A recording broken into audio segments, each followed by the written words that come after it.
नमस्कार दोस्तों, स्वागत है आपका कन्हैया दयाल जी के चैनल पर। आज हम एक बहुत ही दिलचस्प विषय पर गहराई से बात करने वाले हैं। झारखंड का नया राज्य चिन्ह। जी, जो 15 अगस्त 2020 को अपनाया गया था। हाँ, अब ये सुनने में शायद एक छोटा सा टॉपिक लगे, लेकिन असल में ये सिर्फ एक सरकारी लोगो नहीं है। बिल्कुल नहीं। ये झारखंड की पूरी कहानी है। उसकी संस्कृति, उसका इतिहास, उसकी जमीन और उसके भविष्य के सपनों की। बिल्कुल सही कहा। ये एक तरह से एक पहचान का दस्तावेज है और आज हम इस दस्तावेज को पढ़ने का एक बहुत ही अनोखा तरीका अपनाएंगे। अनोखा तरीका? हाँ, हम इसे बाहर से नहीं बल्कि अंदर से बाहर की ओर समझेंगे, एक एक परत को खोलते हुए, ठीक वैसे ही जैसे कोई पुरातत्वविद किसी पुरानी सभ्यता की परतों को खोलता है। अच्छा, इनसाइड आउट मेथड। एग्जैक्टली। और जेएसएससी जैसी परीक्षाओं की तैयारी करने वालों के लिए ये इनसाइड आउट मेथड बहुत काम का साबित होगा, क्योंकि इससे फैक्ट्स रटने नहीं पड़ेंगे बल्कि एक कहानी की तरह याद हो जाएंगे। हाँ, ये इनसाइड आउट तरीका मुझे काफी दिलचस्प लग रहा है, क्योंकि सबसे बड़ा कंफ्यूजन यही होता है कि कौन सा घेरा पहले है, कौन सा बाद में। लेकिन शुरू करने से पहले ये याद करना भी जरूरी है कि इस नए चिन्ह की जरूरत आखिर पड़ी क्यों। पहले वाला जो चिन्ह था उसमें 4 जे अक्षर थे जो एक चक्र के चारों ओर थे। वो भी ठीक था, पर शायद वो पूरी कहानी नहीं कह पा रहा था। सही कहा। वो चिन्ह थोड़ा अमूर्त था, एब्स्ट्रैक्ट था। नया चिन्ह झारखंड की आत्मा से, उसकी जमीन से ज्यादा जुड़ा हुआ महसूस होता है। यह राज्य की असली पहचान को बहुत ही खूबसूरती से दुनिया के सामने रखता है। तो चलिए इस यात्रा को शुरू करते हैं और चिन्ह के बिल्कुल दिल में, उसके केंद्र में उतरते हैं। ठीक है, तो सबसे अंदर पहले घेरे में हमें दिखता है भारत का राष्ट्रीय प्रतीक अशोक का सिंह स्तंभ, जिसके नीचे लिखा है सत्यमेव जयते। जी, ये तो बहुत सीधा और स्पष्ट है, भारत का राष्ट्रीय प्रतीक, लेकिन इसे बिल्कुल केंद्र में रखने का कोई गहरा मतलब भी है। मतलब तो बहुत गहरा है। देखिए, किसी भी राज्य की पहचान उसकी राष्ट्रीय पहचान से अलग तो हो नहीं सकती। ऐसे ही बात है। अशोक स्तंभ को केंद्र में रखना ये बताता है कि झारखंड की संप्रभुता भारत की संप्रभुता का ही एक हिस्सा है। ये एक मजबूत बयान है कि झारखंड भारतीय संघ का एक अटूट अंग है। यानी ये सिर्फ एक डिजाइन का फैसला नहीं है, बल्कि एक सैद्धांतिक बयान है। आपने एक शब्द इस्तेमाल किया था, कोऑपरेटिव फेडरलिज्म या सहकारी संघवाद। जी, क्या ये उसी भावना को दर्शाता है? आपने बिल्कुल सही नस पकड़ी है। ये उसी भावना का प्रतीक है। इसका मतलब है कि झारखंड अपनी अनूठी क्षेत्रीय पहचान पर गर्व तो करता है, लेकिन साथ ही वो देश के विकास में एक बराबर का भागीदार भी है। ये केंद्र और राज्य के बीच एक साझेदारी का प्रतीक है। ये वो नींव है जिसके ऊपर झारखंड की अपनी अनोखी पहचान की पूरी इमारत खड़ी होती है। ये एक मजबूत नींव है। तो इस राष्ट्रीय पहचान की नींव से जब हम एक कदम बाहर की ओर आते हैं तो हमें क्या मिलता है? हाँ, मुझे यहाँ 2 घेरे दिख रहे हैं। एक तो बिल्कुल खाली सा है जिसमें छोटे छोटे सफेद गोले हैं, और उसके ठीक बाहर वाला घेरा, वो तो जैसे जिंदा हो उठा है, उसमें लोग नाच रहे हैं। हाँ, पहले उस दूसरे घेरे की बात कर लेते हैं। अशोक स्तंभ के ठीक बाहर 60 सफेद रंग के खाली गोले हैं। कई बार लोग इसे नजरअंदाज कर देते हैं, पर इसका भी एक अर्थ है। अच्छा। ये सादगी और राज्य की छिपी हुई क्षमता, उसके पोटेंशियल का प्रतीक है। जैसे एक खाली कैनवस जिस पर भविष्य की तस्वीर बननी बाकी है। वाह। लेकिन जो असली कहानी शुरू होती है वो आपके बताए तीसरे घेरे से होती है, नर्तकों का घेरा। ये झारखंड की आत्मा है। ये वाकई में बहुत ऊर्जावान दिखता है। ये जो मानव आकृतियां हैं, ये किस कला शैली में बनी हैं? और इनकी वेशभूषा बहुत पारंपरिक लग रही है। ये सौर चित्रकारी शैली है जो राज्य की विश्व प्रसिद्ध सोहराई कला परंपरा का ही एक अभिन्न अंग है। सोहराई कला? जी, और यहाँ परीक्षा के लिहाज से एक बहुत महत्वपूर्ण फैक्ट है, इन मानव आकृतियों की कुल संख्या। अच्छा, संख्या? कुल 48 हैं। अगर आप ध्यान से देखेंगे तो ये 24 जोड़ों यानी 24 पेयर्स में नाच रहे हैं। 48 लोग, 24 जोड़े, ये नंबर जरूर याद रखना होगा। इन नाचती हुई आकृतियों को देखकर ऐसा लगता है जैसे ढोल और मादर की आवाजें सुनाई दे रही हैं। ये सिर्फ एक तस्वीर नहीं, एक पूरा त्योहार है जो इस घेरे में कैद है। आपने बहुत खूबसूरत बात कही। ये घेरा झारखंड की समृद्ध जनजातीय सांस्कृतिक विरासत का प्रतीक है। ये यहाँ के लोगों के बीच के मजबूत सामाजिक जुड़ाव, जिसे हम सोशल बॉन्डिंग कहते हैं, हाँ, सोशल बॉन्डिंग, उसे दर्शाता है। ये दिखाता है कि झारखंड का समाज उत्सव धर्मी है। यहाँ जीवन को मिलकर जिया जाता है, अकेले नहीं। ये सामूहिकता की भावना का प्रतीक है। तो केंद्र में राष्ट्र, उसके बाद राज्य के लोग और उनकी संस्कृति, ये क्रम बहुत तार्किक है। बिल्कुल। अब इस सांस्कृतिक घेरे से जब हम और बाहर निकलते हैं तो प्रकृति का रंग दिखने लगता है। चौथा घेरा लाल रंग के फूलों से सजा है। ये पलाश के फूल है ना? जी हाँ, ये तलाश के फूलों का घेरा है और यहाँ भी संख्या बहुत महत्वपूर्ण है। यहाँ भी? हाँ, इस घेरे में कुल 24 पलाश के फूल हैं।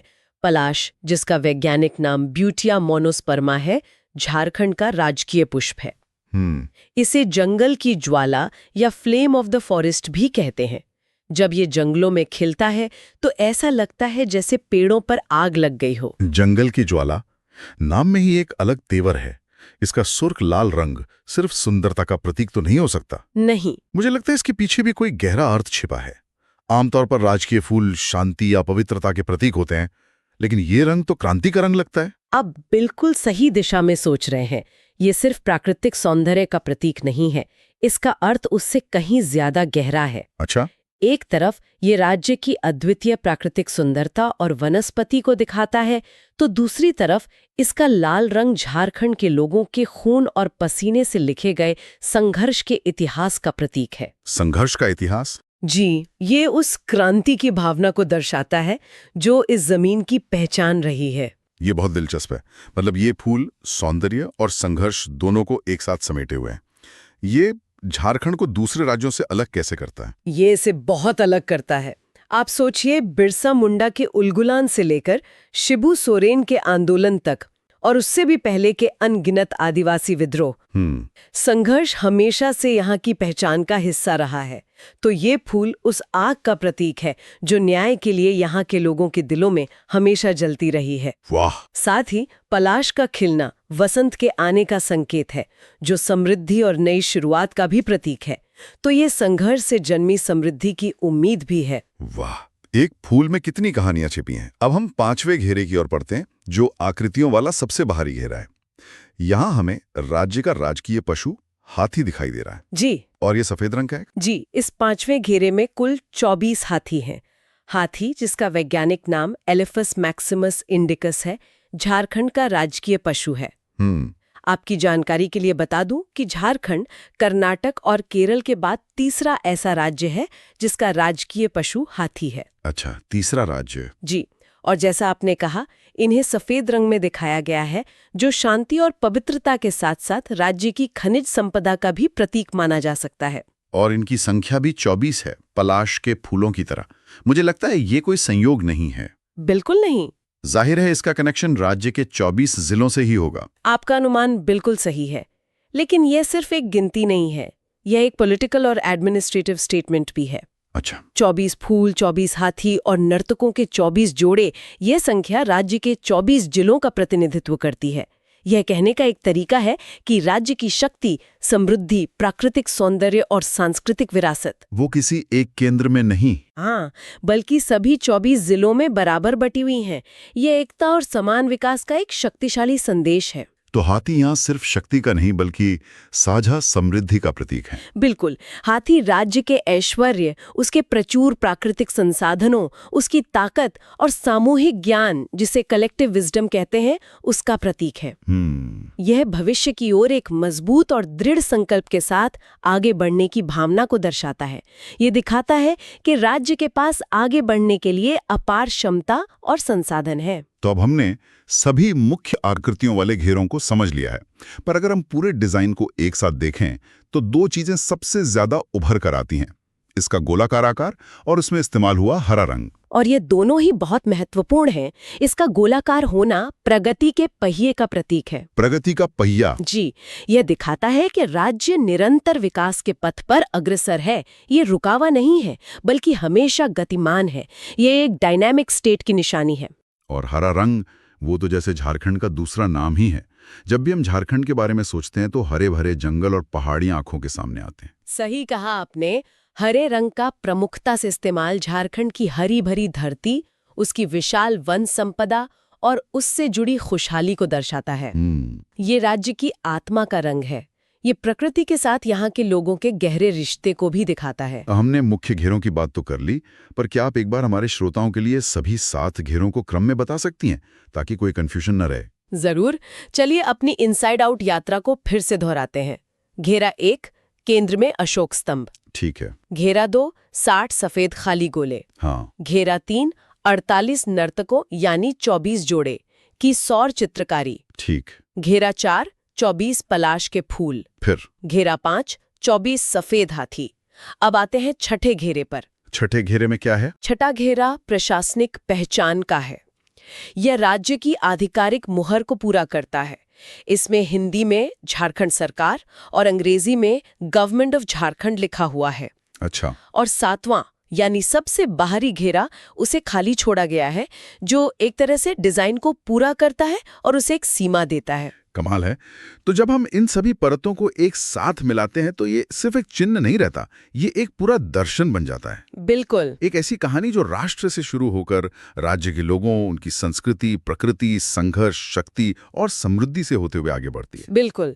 यह चिन्ह झारखंड के अतीत, वर्तमान और भविष्य को एक ही फ्रेम में प्रस्तुत करता है। ये अपनी आदिवासी जड़ों का सम्मान करता है, अपनी प्राकृतिक संपदा पर गर्व करता है और राष्ट्रीय विकास में अपनी भूमिका को लेकर पूरी तरह से सचेत और संकल्पित है। आप जानते हैं, इस पूरी बातचीत से मेरे मन में एक विचार आ रहा है। बताइए। किसी भी राज्य के प्रतीक चिन्ह का बदलना सिर्फ एक डिजाइन का बदलाव नहीं होता।